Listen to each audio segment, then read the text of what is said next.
on the scene. Mama said, boy, what you wanna be? Sharp and crisp, black and clean.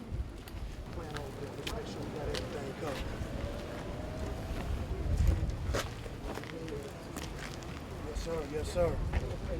Hey, let's make sure. Let's make sure one thing. Let's make sure we're not preventing the good citizens of Brookhaven from conducting their business inside. All right. So let's make sure when the citizens come through, they're able to come in and out freely. We don't want to block their way to come in and out. Understood? Yes, sir. Understood. All right. Myself, D'Monterrio, 345. We're going to go inside. We're going to meet with the district attorney when we come back out. The second part of what we're going to do, we'll do it from there. The General, you're in charge out here? Yes, sir. All right. Yes, sir. Hand it over to you. Let's go inside. So, purpose of a panther to be a revolutionary and African people, liberation struggle, mobilize the masses towards him. Where's the district attorney's office? Excuse me, man, where's the district attorney? Thank you. Upstairs to the right. What's this guy's name? Steve Bates. Steve Bates.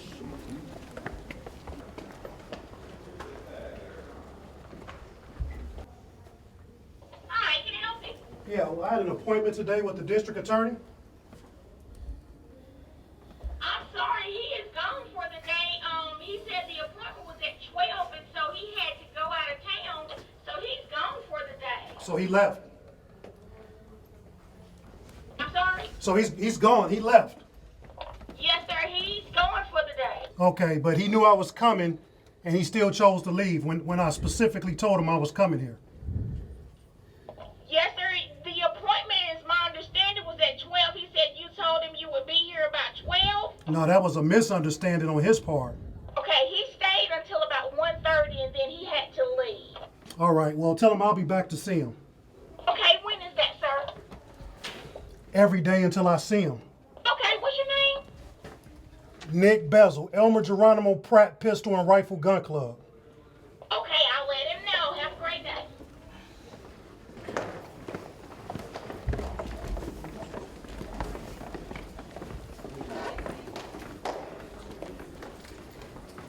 How do you feel about the way that just went? How do I feel about it? Yeah. Well, yeah, I mean, clearly,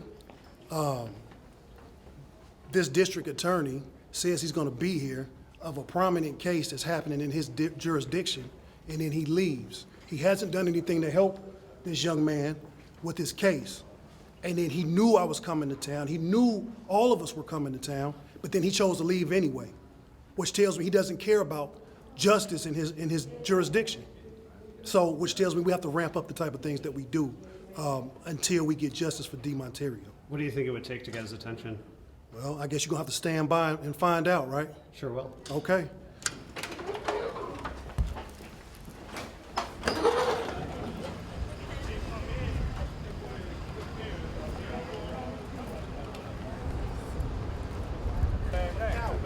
Somebody hasn't done anything so far. But what we're going to do now is we're going to go pay the police chief a visit and ask him what's going on with this investigation, because my understanding is that they're handing it off to one another. The district attorney saying he's not getting what he needs from the chief of police, and the police saying they're not getting any assistance from the district attorney. So everybody's passing the blame around here. So I think we should go down to the police station and pay the police chief a visit. What do you think? Absolutely. You know where we're going? You know where we're going? All right. Well, we're going to follow you. Let's go. Okay.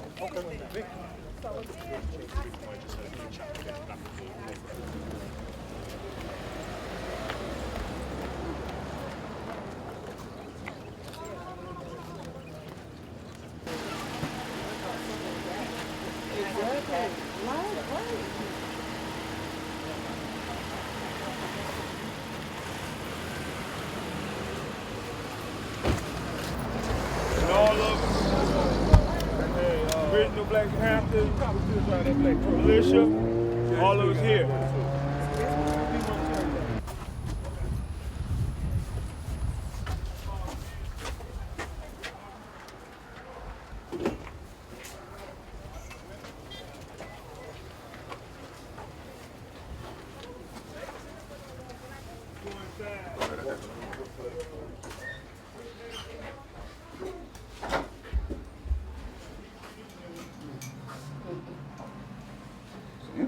No, somebody was just sitting there. Yeah, they're gonna talk to you through that window. Hey, what can I do for you? Hey, yeah, I'm looking for the chief. The chief is right now at the chief conference. So, So, he should be back sometime today, but I can't give you a time because I don't know what time they get out. in Mobile, is in Biloxi. Biloxi. Who was the supposed to be over the case? It's Collins and his now he has a new chief, Chris. The assistant Chris case, he related to it. He just He retired. just retired, but now it's Clinton Earl. Yeah, Is Clinton. Clinton Earl here? He's not here at the moment. Man, okay, that's So how. nobody here. So you all have no leadership here right now. You're talking to Sergeant Hart. Okay, are you involved with the D'Monterrio Gibson case? No, I am not. Exactly. Okay. All right. So no leadership is here. Okay. Got it.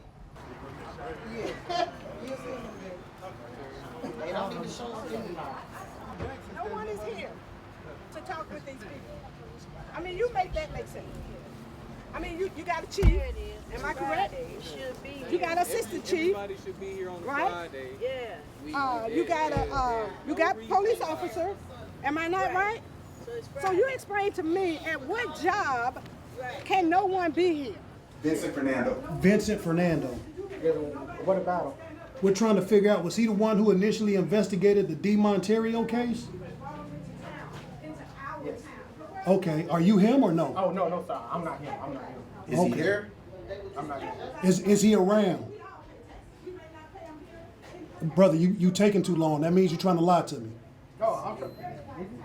I'm trying to see where he's at because we're trying to figure out if nobody else is going to do the job to get justice for D'Monterrio Gibson, the people aren't going to do their job, then we're here to do it for him. So whatever investigation he started, I would like to ask him questions so we can help this get to a resolution. We already know these guys admitted that they shot at him. So we want to know what happened from the beginning. Why has this investigation been botched? He won't 6 be able months. to talk about an ongoing investigation. Next 6 months. He won't be able to talk about it. Okay, is he around? Is he here? Let me go back in. Let me go back. The assistant chief is right over here at the gas station. He right there. Thinking. That's him in that silver truck. Uh-huh. Yes. Hey, does your assistant chief of police drive a silver pickup truck?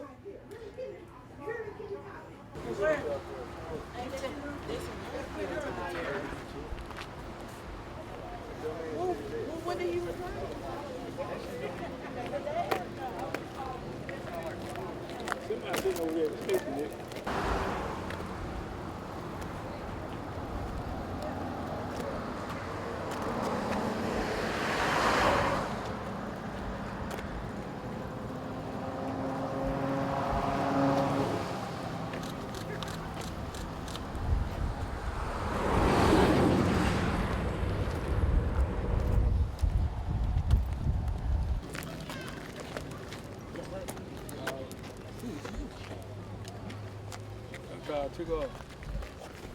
So inside there was no one to talk to, and then you saw the assistant police chief across the street. You crossed the street to talk to him, and he left. He drove off. Is that right? That's my understanding. The police chief supposedly is down in Biloxi for a chief's conference. I wasn't aware that he would still be gone this long, so we came to meet with him since the district attorney left as well. So somebody, one of the citizens here said that we had been followed in the park, had been circled by that same silver truck. Once we got here, that truck pulled over there and stayed there. When we didn't get any help inside, when we trying to go down the chain of command and there was nobody to help, it was brought to our attention that that possibly was the assistant chief of police for Brookhaven. They wouldn't call him, and so we decided to go introduce ourselves to him and try to get some answers for D'Monterrio. And as you could see, as we walked over there to engage him and speak with him, he decided to leave. He decided to drive off. So that shows you that when people are trying to really fight justice and get answers in a professional and civil manner, you can't get it here. You can't get it here. So we'll just continue to apply pressure and continue to do whatever we can until those charges get escalated and those guys go to jail for a long time who shot at that young brother, D'Monterrio Gibson. You see, y'all see the assistant police, well, you're not the assistant police, the assistant pig, that when we was approaching over there, Nick Belson and us, the cracker pulled off because they cannot stand truth, okay?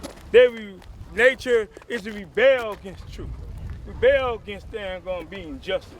Only thing they stand for is injustice. Because that's the nature of the devil.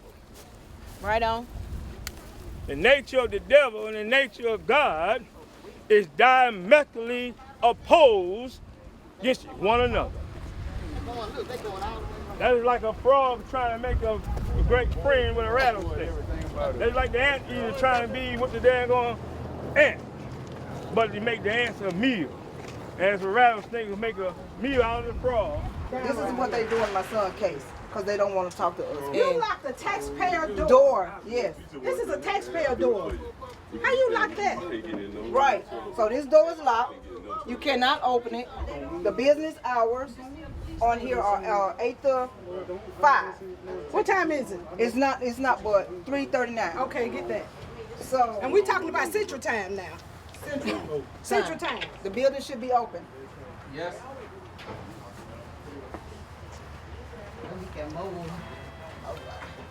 Family members still work here. They still work here. They have locked the door on us. You were ringing the doorbell and nobody was answering. Nobody was answering. And they're all still here, so everyone's here. So and the chief just pulled up. They lied to us and said the chief of police was on the coast and he drove right on up. He ain't on no coast.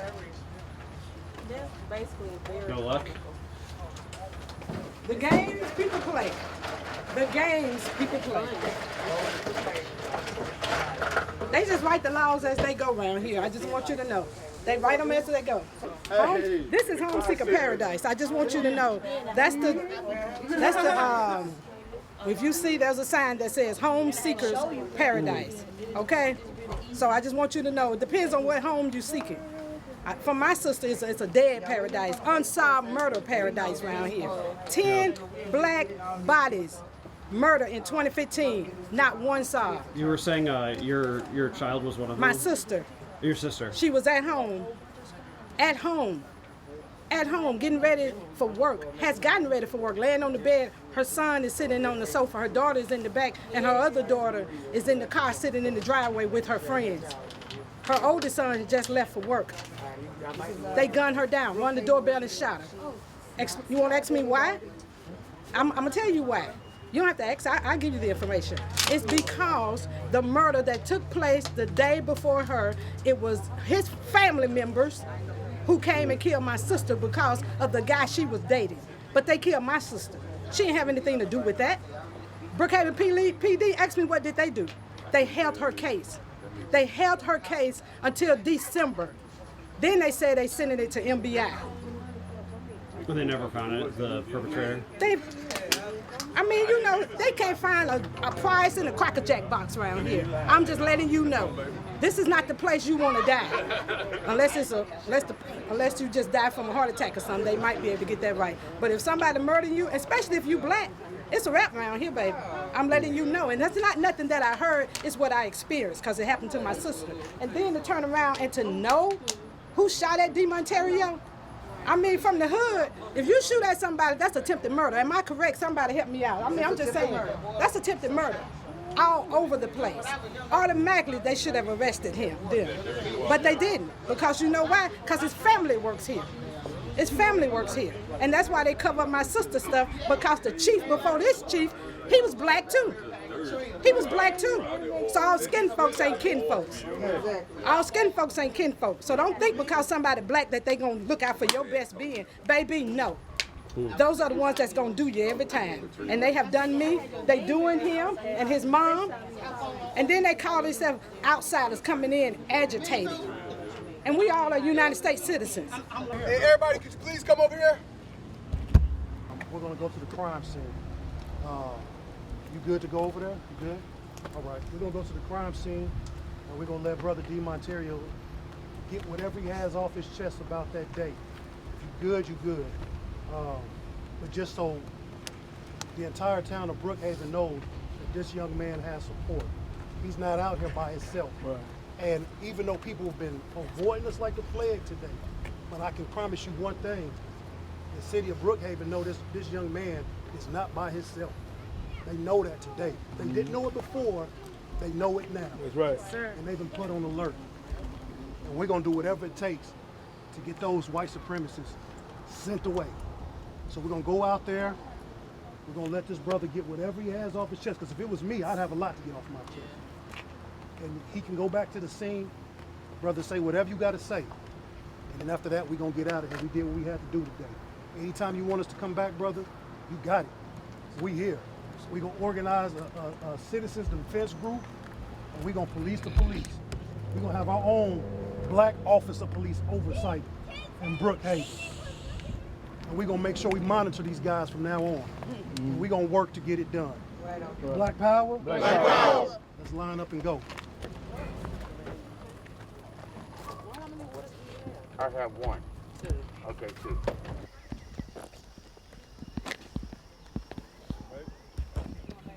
We can go all down the road. They can't stop us from being on the road. Public control, just can't block the intersection. We already looked up the laws, everything. This public right away where we park, there's nobody laying.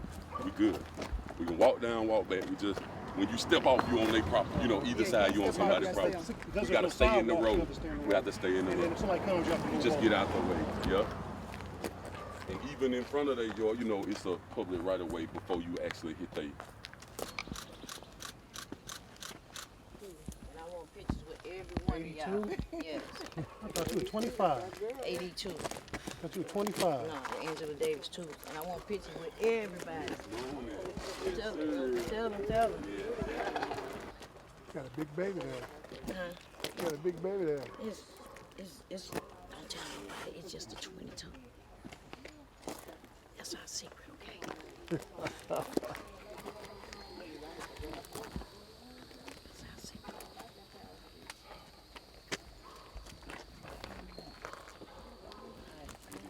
Yes, how you doing, Karen? Yes. Absolutely. All of y'all. I both of them. Son's house is on the left, father's house is on the right. We're gonna narrate what happened. We just like to walk down the street where D'Monterrio, they tried to assassinate him on the street. The son's house is on the left, the father's house is on the right. D'Monterrio is gonna narrate to us what took place that day. If you have your phones, stream it, go live, so his story can get out. The more people that hear about it, the more we can bring justice to his case. Long guns on the outside, left and right side. D'Monterrio is going to walk us through what happened that day. If you got your phones, go live, go live, go live. Brother D'Monterrio, it's on you, brother. Long guns, let's go.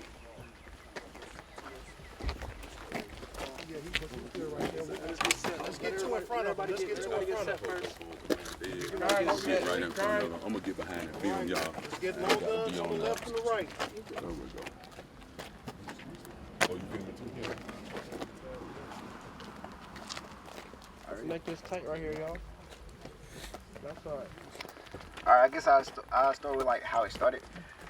Anyway, like when we go to FedEx, we be going to like a lot of different cities that we don't know, we're not familiar with, so we have to put addresses in our phone, but like it's based off the package that we scan with our Leo or whatever. So sometimes the address get put in wrong. On this particular day, I was supposed to put in 417 Junior Trail, but I put in 427. So as I'm like on the street trying to find the address, I can't find. Well, we can actually start walking down now, and I'll show you guys. So yeah, we're gonna walk all the way down to this. All right, we're gonna walk all the way down to this right side. That's what 417 is supposed to be. So I'm driving down, I'm looking for the address, but I can't find it because it doesn't exist. I put it in wrong. I'm gonna show you the exact house that I drove down to. We gotta walk down a little bit further though. But that's where the sun stay right there. That's Brandon Case. And if I can get that behind y'all, I got shot at a little bit past this red four-wheeler right here. He was standing in the middle of the street with the gun near that red four-wheeler or whatever.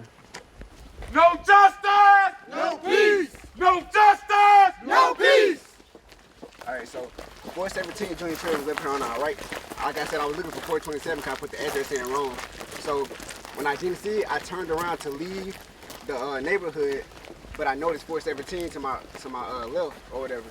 So I had to check my Leo, which is my work device, just to make sure that it was the correct address, and it was. I came down a little further, and I turned around about right here, and that's when I had went to the yard. I delivered the package. This is the house right here.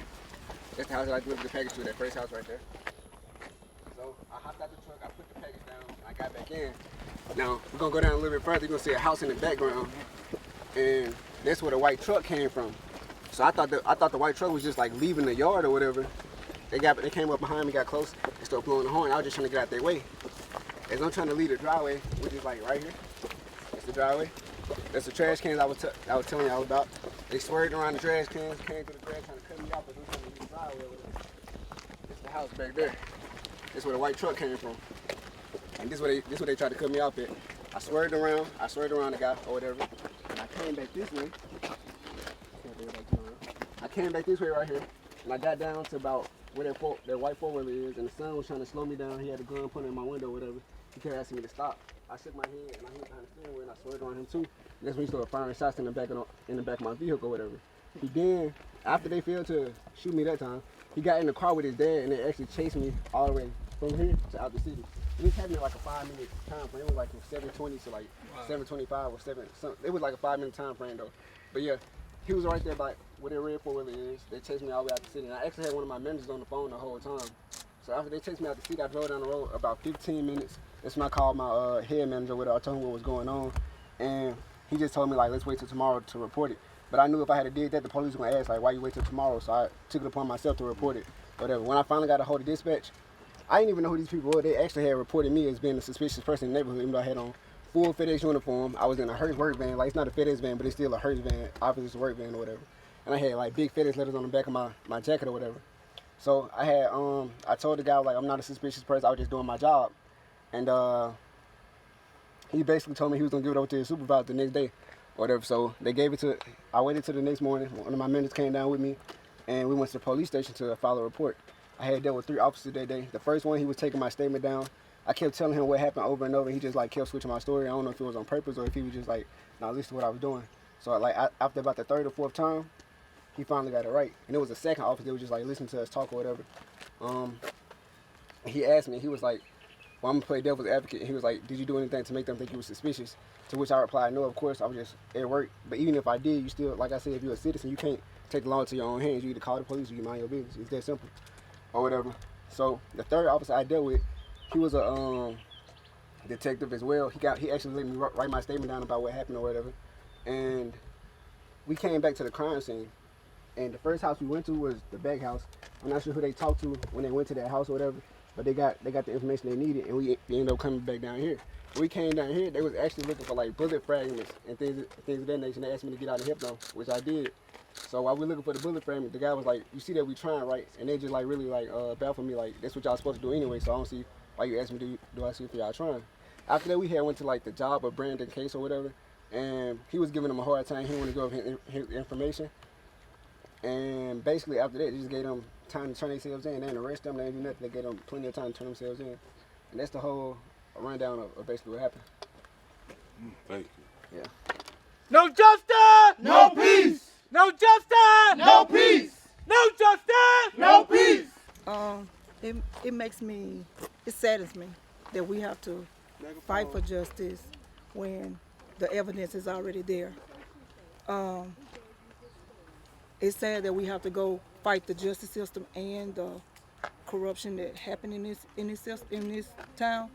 I don't know. It makes me mad, very mad.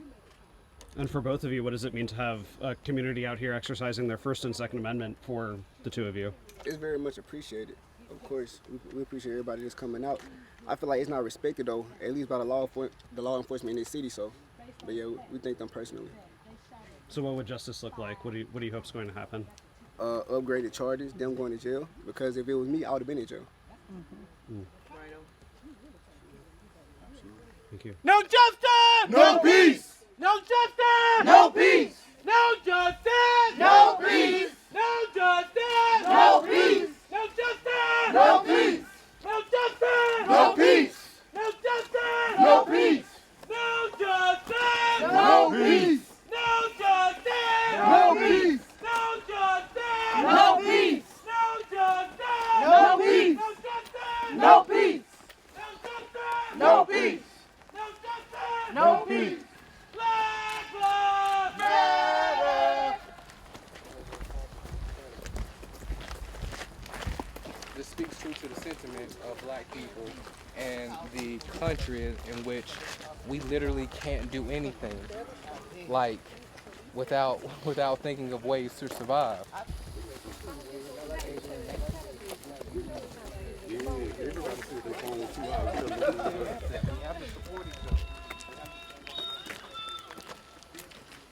I appreciate everybody coming out today and supporting D'Monterrio.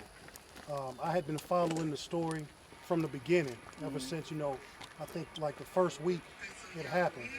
And so, again, I thank everybody for coming out, because we could be doing a lot of other stuff with our time, but taking care of our people should be of the utmost importance.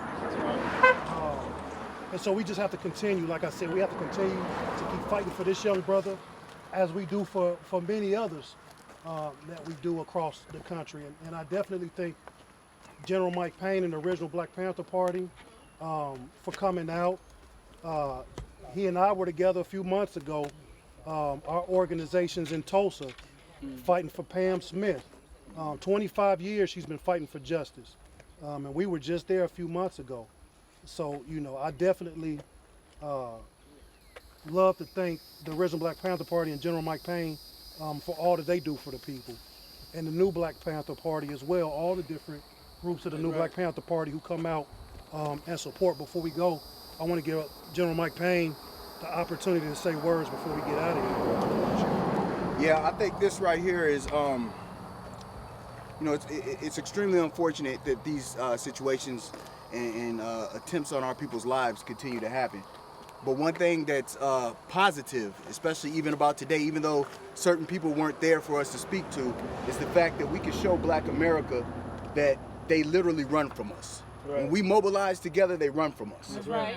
You see what I'm saying? We went to all those different places, had appointments, meetings, this, that, and the other. Things set up. They still did not show up. They run from us. Police, they run from us when we mobilize. That's right. So when things like this happen and we really stand together and stick together, we can really show Black America that these changes can be made and these charges can be lifted, or not lifted, but upgraded. They need to be upgraded to either a hate crime or some type of attempted murder. It has to be. You can't. We wouldn't get away with nothing like this. So the fact that we all came out here and we drive miles and miles, hours and hours, it shows you that we have love for our people and we are here for our people.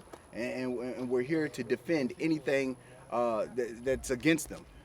Our justice system is completely flawed, and like I said, this wouldn't happen if it was one of us doing it to somebody else. We would be in jail, buried under it. We wouldn't even have bail. So, and I thank this brother just for being brave and courageous. Round of applause, please.